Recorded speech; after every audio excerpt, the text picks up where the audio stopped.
আজকের 25শে December, but আমরা কোথাও পিকনিকে যাইনি।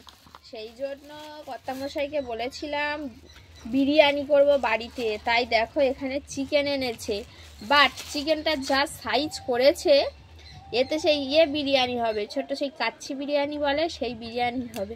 সেই জন্য বিরিয়ানি ক্যান্সেল করে দিলাম। সিম্পল রাইস, ভাত, যে কোনো একটা ভাজা বা তরকারি করব আজকে। দেখো এখানে চিকেনটা কিন্তু বেশ অনেকটা পরিমাণ আছে।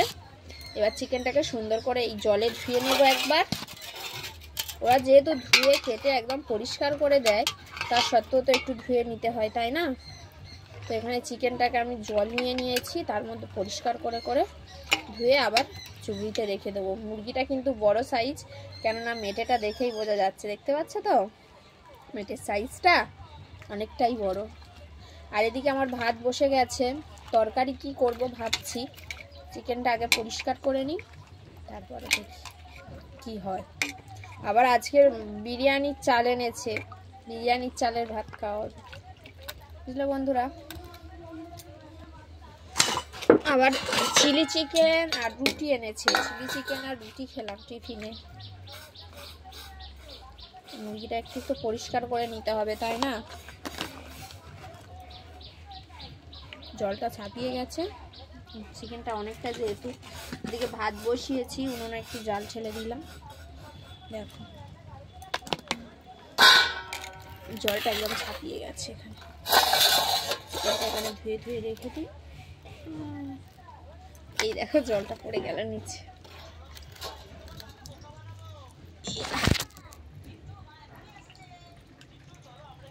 চিকেনগুলো ধুয়ে নিই।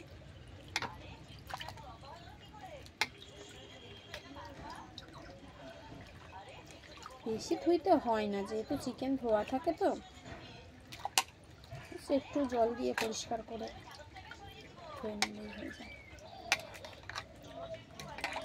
আজকের 25শে ডিসেম্বর, কার কি বাড়িতে রান্না হচ্ছে কমেন্টে জানাবে তোমরা। দেখো আমাদের চিকেন, মেটে আমার সব থেকে প্রিয়।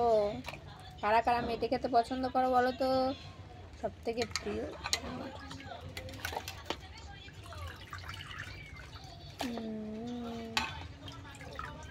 চিকেনগুলো কিন্তু ভালো করে ধুয়ে নিলাম।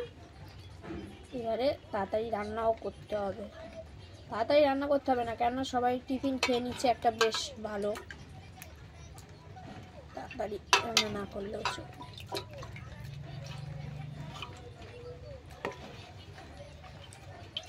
ব্যাস চিকেন আমার ধোয়া কমপ্লিট। দেখো বন্ধুরা, চিকেন ধোয়া একদম কমপ্লিট। জল ঝাড়তে দিয়ে দেবো, ততক্ষণে মশলাপাতির জোগাড়টা করে নিই। চলো।